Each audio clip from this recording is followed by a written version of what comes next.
I'm no one special, but it's a shame that this program isn't broadcast on every radio station across the nation. The country needs it. The world needs it. And that's largely because the media has become so inept, so moronic, so disingenuous. Well, this program, as you know, is devoted to the most important and fastest growing segment of society, to those of you who are leaving your religious and political affiliations, who have come to know that the world's political, religious, military, economic, academic, and media institutions are corrupt, that they are counterproductive, every one of them, and that they cannot be fixed. Our mission, therefore, is to know who is working against our interest, to understand how and why they're doing so. Because exposing and condemning such schemes isn't hateful. It's the single most caring and appropriate thing that we can do. In our concluding hour today, we're going to continue to use evidence and reason to explore Paul's letter to the Galatians, called Galatians. We're going to compare it to Yahweh's Torah, and we're going to systematically prove, beyond any doubt, that its author, Paul, the author of half of the Christian New Testament, was a liar and should not be trusted. Now, if you would like to join in and participate in any of those topics, recognizing that we're going to begin with Boko Haram, where we left off yesterday in the news hour, and then we're going to assail a Muslim academic. You can do so by calling toll-free, 877-300-7645. Yesterday we ended by talking about an article that was presenting the many reasons that the world should care about what Boko Haram is doing. They have, it goes on to say that what the Boko Haram has set out to do in Africa's most populous nation, Nigeria, is heinous. As they say it's as heinous as the havoc the Taliban is wreaking across Afghanistan and Pakistan. In fact, this quote from Peter Bergen, who is often an Islamic apologist, he said they actually originated as a group called the Nigerian Taliban, which kind of explains where they're coming from. Said CNN's National Security Analyst Peter Bergen, they are aiming to impose Taliban-style rule on much of Nigeria, particularly in the north, where they are based, end quote. What a pathetic piece of worm rot Peter Bergen is. The Taliban does not explain where Boko Haram is coming from. The Quran does. Muhammad does. You can read the Quran and Hadith and study Sharia law, and you will know exactly where they're coming from. They're coming from Islam. They're not coming from the Taliban. They're not trying to impose Taliban-style rule. There is no Taliban-style rule. The Taliban were identical to Boko Haram in the sense that both are fundamentalist Islamic terrorist organizations. That's what they are. They are similar only because they are both Islamic. Their style of governance is the same because they all impose and refer to Sharia law, which is based entirely on the words and deeds of Muhammad, as they are recorded in the Hadith primarily and secondarily in the Quran. And Muhammad, as he is depicted in the Islamic sources, the only Islamic sources, was a rapist, a kidnapper, someone who sold people for ransom. He was engaged in the slave trade. He was a ruthless murderer. Boko Haram is following in Muhammad's footsteps. That's a fact. Boko Haram is listening to what Allah told Muslims through his Quran. That is undeniable. Peter Bergen there, related to the Taliban in the sense that explains where they're coming from and they're trying to impose Taliban-style rule. We lost our ever-loving minds? You pretend to be an expert, and yet that's the best you can come up with? The group's name means Western education is sinful in the local Hausa language. That's not exactly what it means, but it's close enough. Its aim is to impose stricter enforcement of Sharia law. A stricter enforcement. I mean, Sharia law is the most savage, the most uncivilized, the most sexist, the most depraved legal code ever conceived. There is no such thing as a softer form of Sharia. You know, this is the at the end of strict says that it's a comparison. There is no mild and nice form of Sharia law. There is no easygoing and how are you doing today? I hope you're having a nice day. Mr. Rogers' version of Sharia law. Sharia law is based in its entirely, without exception, on Muhammad's words and deeds, as they are chronicled in the Quran and Hadith. Period. End of conversation. And what do the Quran and Hadith have to say about Muhammad? He led 75 terrorist raids in the first 10 years of the Islamic era. He financed Islam based upon the slave trade and kidnapping and piracy. He was a pedophile. Muhammad was a rapist. All the kinds of behaviors that we're witnessing with Boko Haram are the behaviors that Muhammad himself participated in, the behaviors that Muhammad glorified and that the Quran approves. That's the reality. The group especially opposes the education of women. Why? Because the Quran says that women are useless. Because in the Hadith, Muhammad says that women are stupid, that they have no rights, that they exist purely for the pleasure of men, and not their persona, just their physical bodies. Why would you need to educate a woman if her entire place in Islamic society is as a sex object? That's why they oppose education of women. Then it goes on to say, under its version of Sharia law, there are no versions. There really are no versions.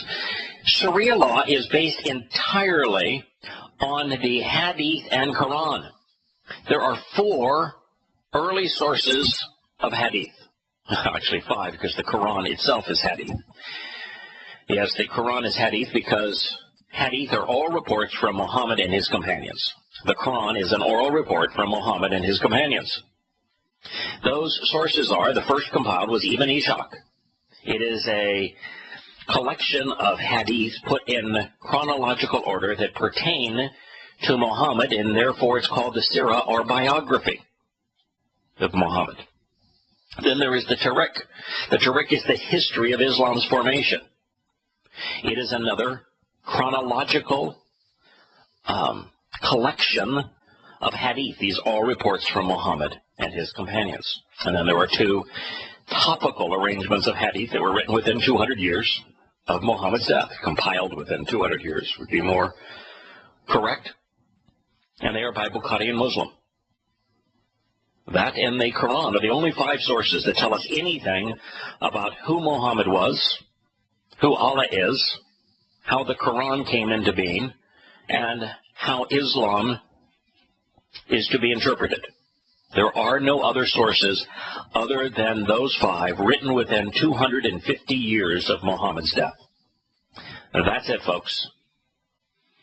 And it is based entirely on those sources that Sharia law is comprised.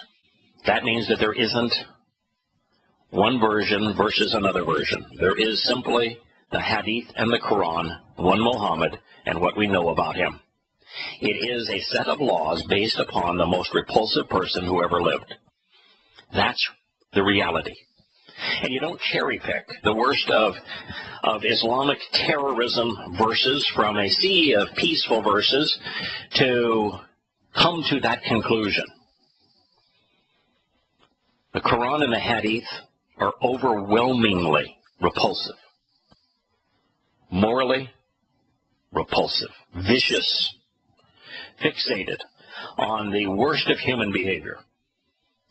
And as we shall see in an article that was written by CNN regarding an Islamic apologist, for him to create even the hint that there was something noble and good in Islam, he had to remove his citations from their context, quote only a portion of a verse, when its context and the remainder of the verse is grotesquely immoral and ruthless. It is time that we just tell it like it is. I know we live in a world of cowards. I know we live in a world of corruption, of people who are afraid to tell the truth, of people who don't even know the truth. But folks, it's time to stop pretending.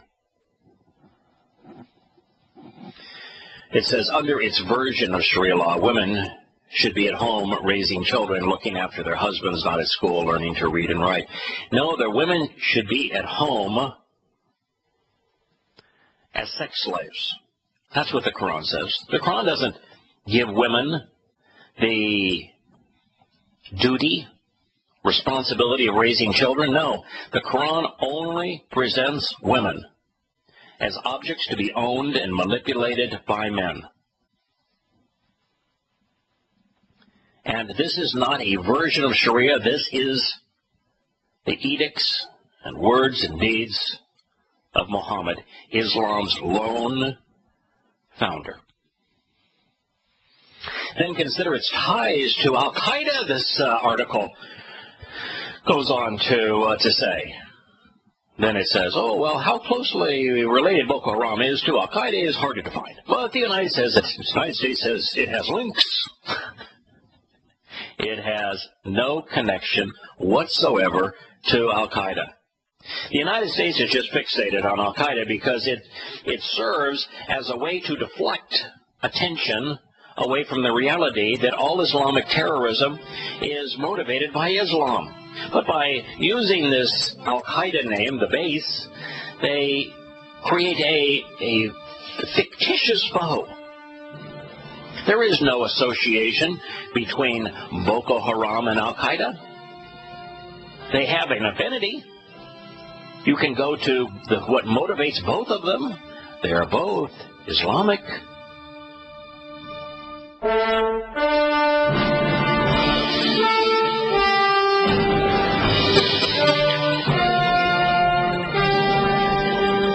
Yes, the United States would have you believe, quote, Al-Qaeda in the Islamic Maghreb, which is the North African Al-Qaeda affiliate, has given money to Boko Haram in the past, Bergen said. There is reporting suggesting that Osama bin Laden was in communication with the leadership of the group. Well, let me give you the truth. Osama bin Laden was in communication, all right, with the Islamic State of Iraq, with Al-Qaeda of the Arabian Peninsula, and also with Al-Qaeda of the Maghreb, which is in the Sahara of northern Africa. It was a one-way communication. They didn't respond to him. Osama bin Laden wrote to them. And what he says is, I want no affiliation with you. I am disgusted by what you're doing. I have nothing to do with you whatsoever. I guess that is correspondence. So, Peter Bergen's right. They did have correspondence. But he disclaimed them. Just as Zawahiri has disclaimed the Islamic State of Iraq and Syria. It is a complete and total fabricated lie that Al-Qaeda lives on and that it is the enemy. And it is people like Peter Bergen of CNN that promote that lie. And why does he promote it? Because that's what his news organization wants to communicate. That is what is popular amongst those infected with political correctness.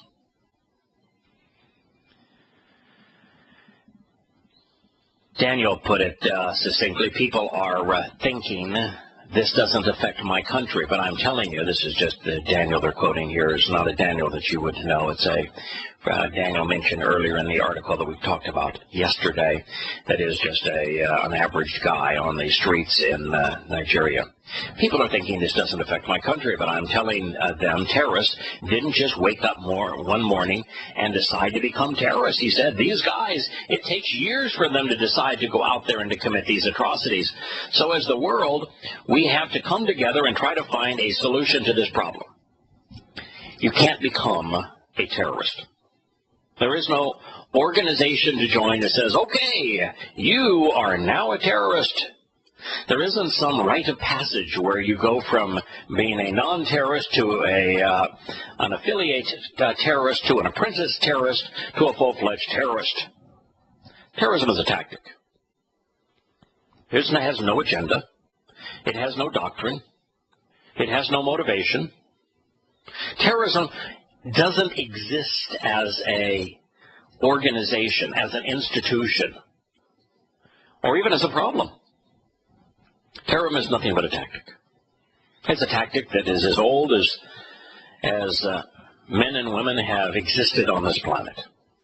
Terrorism is the tactic of a very specific type of tactic whereby a religious, political, military, economic organization or ethnic group will choose, rather than fighting in the more traditional way, which is military against military or mano a mano, that they will take an armed paramilitary group or even a military group, and rather than attacking their foes' military or paramilitary, they attack their foes' civilian population. They attack the defenseless. And so terrorism is what happened, for example, in World War II, when the United States was sacrificing tens of thousands of Americans foolishly, island hopping. McNamara and May, two generals at the time, decided, and I don't think McNamara was a general at the time, May certainly was, decided that, the United States could break the Japanese will to fight if the United States deployed terrorist tactics. So the United States began to firebomb Japanese cities. Not Japanese aircraft plants, not Japanese ball bearing plants, not Japanese naval shipyards, not Japanese troops, civilian population centers. And we did. Night after night, week after week, month after month, killing as many as 50,000 people in an evening, burning them alive. It's an act of terrorism. A tactic is terrorism. When Lincoln couldn't win the war of northern aggression against the southern states, he decided that there would be a tactic that would make war impossible to fight. And what you do is you realize you really can't occupy a country, as the North couldn't occupy the South. You just deplete your foe's willingness to fight. And that's what Sherman's March to the Sea was all about. It was an act of grotesque terrorism.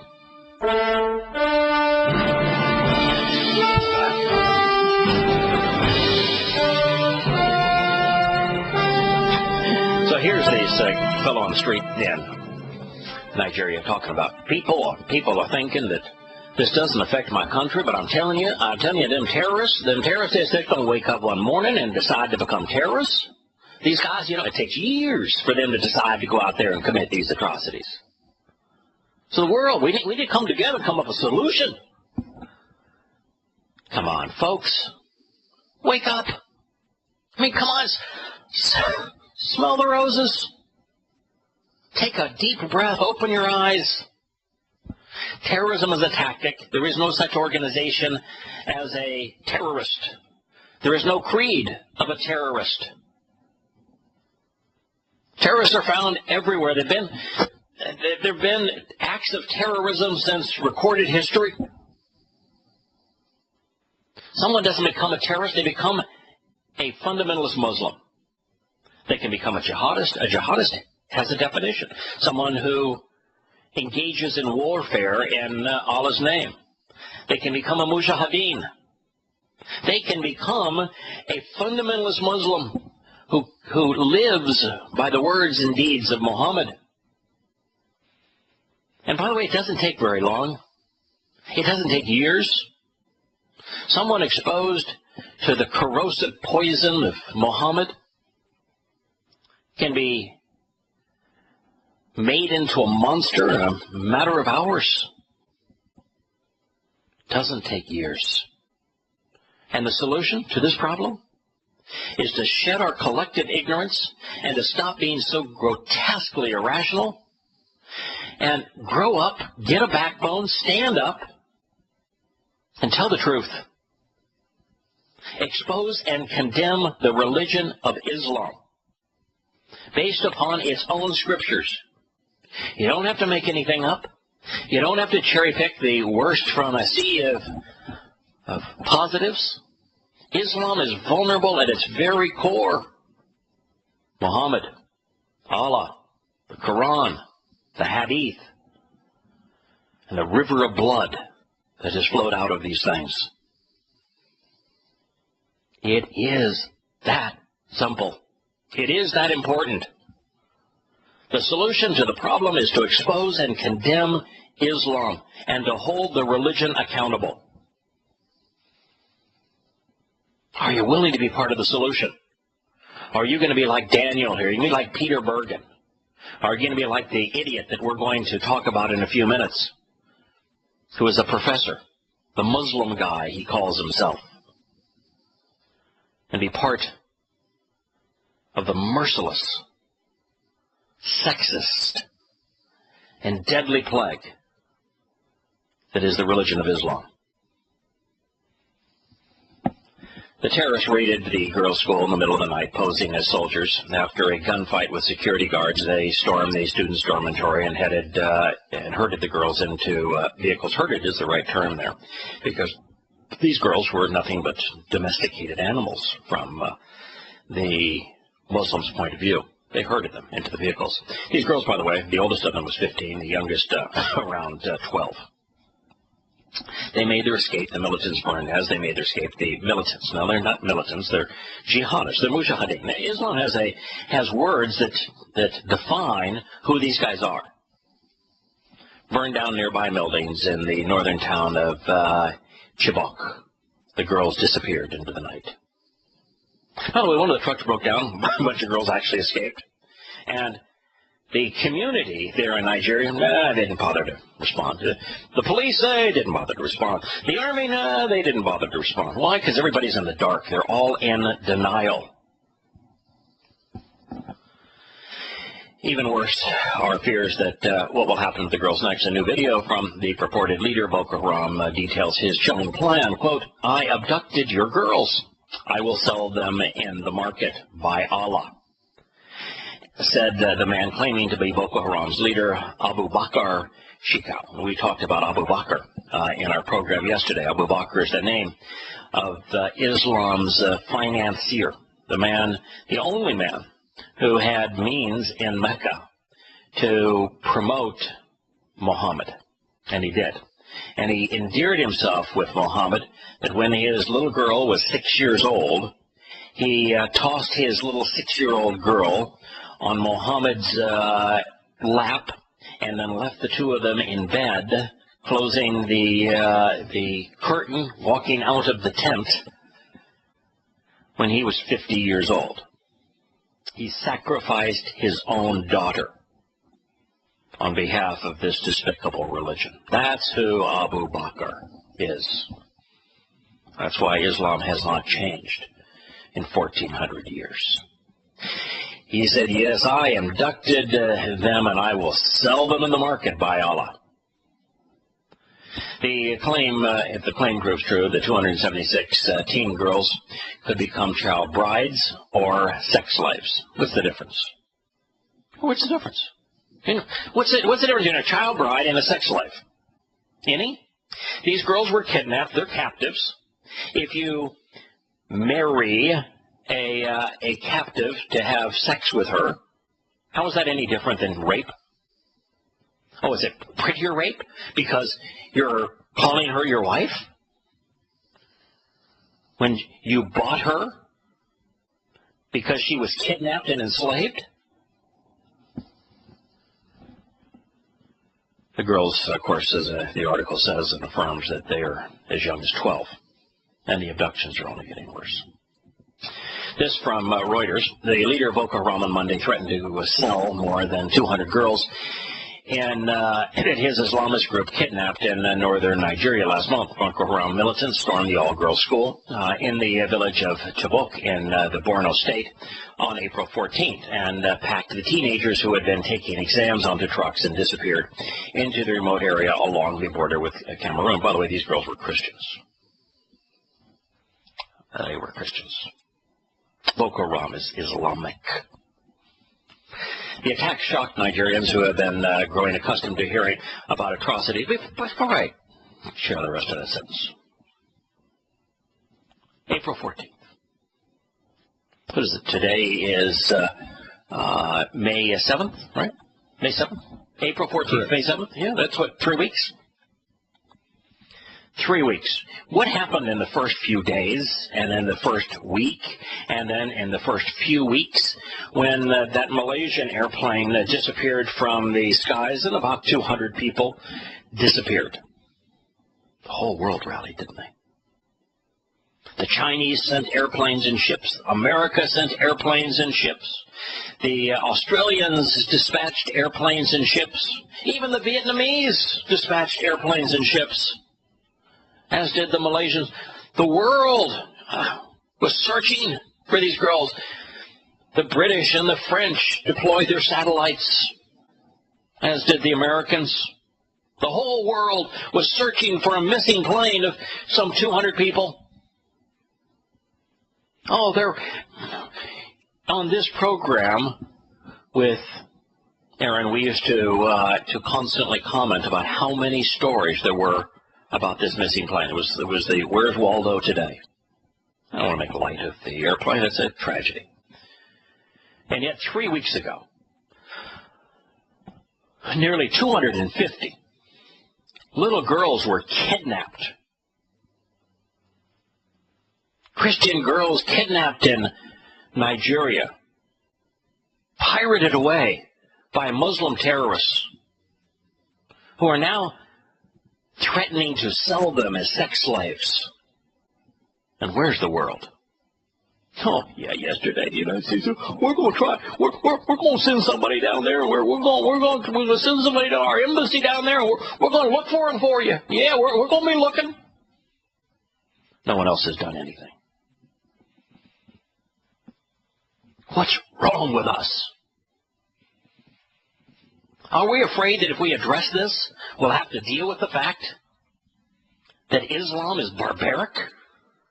Is that why no one wants to touch it? What's wrong with us? This was over 3 weeks ago.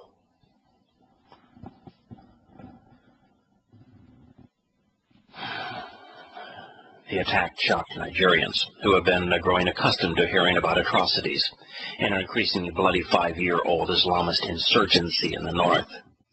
Oh, it's not even an insurgency in the north. They already have Sharia law where they are. They just want to impose Sharia law on the rest of the country. Quote, I abducted your girls, and I will sell them in the market by Allah, Boko Haram leader Abu Bakr Shekau says in a video, chuckling as he stands in front of an armored personnel carrier with 2 masked militants wielding AK-47s on either side of him. Allah has instructed me to sell them. They are His property, and I will carry out His instructions, he said. Allah has instructed me to sell them. They are His property, and I will carry out His instructions, he said, standing before the armored personnel carrier with men on either side wearing masks and wielding AK-47s. He was telling the truth. he was telling the truth. That is, in fact, what the Quran says. That is what his God orders. We have Larry on the line, and also our friend Glenn. Let's begin with Larry. I'm not in a particularly happy mood today, Larry. Well, I could tell that. There's something that really bothers me about a religious organization that goes off and kidnaps, rapes, tortures, and then attempts to sell little girls when the world doesn't seem to care. Yeah, well, what's more amazing than that is that you have the United Nations with their sights trained on Israel when this kind of stuff's going on, and we talk about invading countries because we want to advance freedom. Yeah, wouldn't Israel be so much better off? Wouldn't it be so much better off in Israel, Larry, if Muslims under Sharia law took over most of that territory? If you had more area under Sharia law so that more little girls could be mutilated and tortured and raped, wouldn't that make the world a lovely place? Well, that, every now and then, the boys will get a little rambunctious. That will become an embarrassment, so then you have to kill the girl. They call that an honor death. Tens of thousands of them take place all around the world. We also have Glenn on the line, and we'll get Glenn's feedback. Because I want to tell you, folks, it is time that the rest of us get angry. If this does not cause you to hate the religion of Islam, then I dare say you become immoral.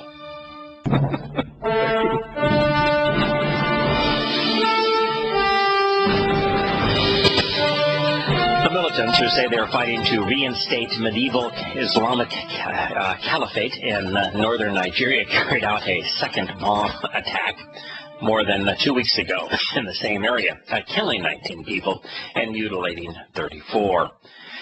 By the way, it is impossible to establish a caliphate in northern Nigeria. By its very definition, the caliphate is worldwide.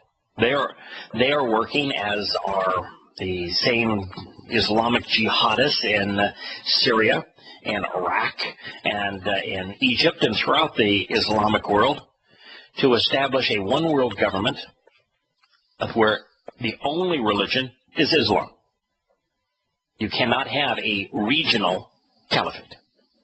Oh, now, for poor old Jonathan Goodluck, who's the president of Nigeria, they say that the girl's abduction has been hugely embarrassing for him, and it threatens to overshadow his first hosting of the World Economic Forum, which began today. Before we attack the Muslim guy, Arsalan Iftikhar, who is a professor of religious studies at DePaul University in Chicago, I'd like to hear what Glenn has to say. Oh, Glenn. Glenn? I see you on the line, but unfortunately... I'm here. Okay. All right. Glenn, feel free to chime in. You think I'm being a little rough on Islam here today? Oh, no, not at all. It's just that I'm just thinking it's just kind of, you talked about how the world mobilized for the 200 plus missing people from the airliner. Yes. But there were also some prominent people and some technologies involved with that, and all that sort of thing. These are people, but they're lacking, and they don't have a multi-million-dollar aircraft to add interest, or especially talented computer people to add intrigue. So I guess it doesn't rate enough. But I think that I still say I would love to see, the nations love to deploy special forces troops for things. I can think of no better use for a multinational special forces task force with satellite imagery and night vision and infrared. Oh, yeah, absolutely. And this particular go in and just... Yeah, but let me stop you. I would agree. had that been done on April 21st or April 22nd, when they would have to have been within a dilapidated truck ride on dirt roads of where they were abducted. Then, using satellite imagery, using reconnaissance drones, and using special forces to capture these girls would have been an outstanding use of the armed forces of any nation on this earth. That would have been wise. But they Three and a half weeks later, no, all you're doing is you're putting your troops in harm's way with a extraordinarily small chance of success. And you know, I have a problem deploying troops unless you're going to do so truthfully.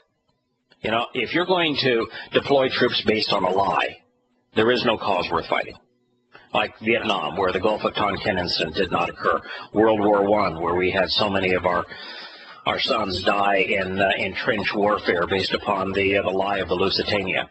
The Spanish-American War based upon the lie of the sinking of the Maine. The Afghanistan invasion based upon the lie of Al-Qaeda.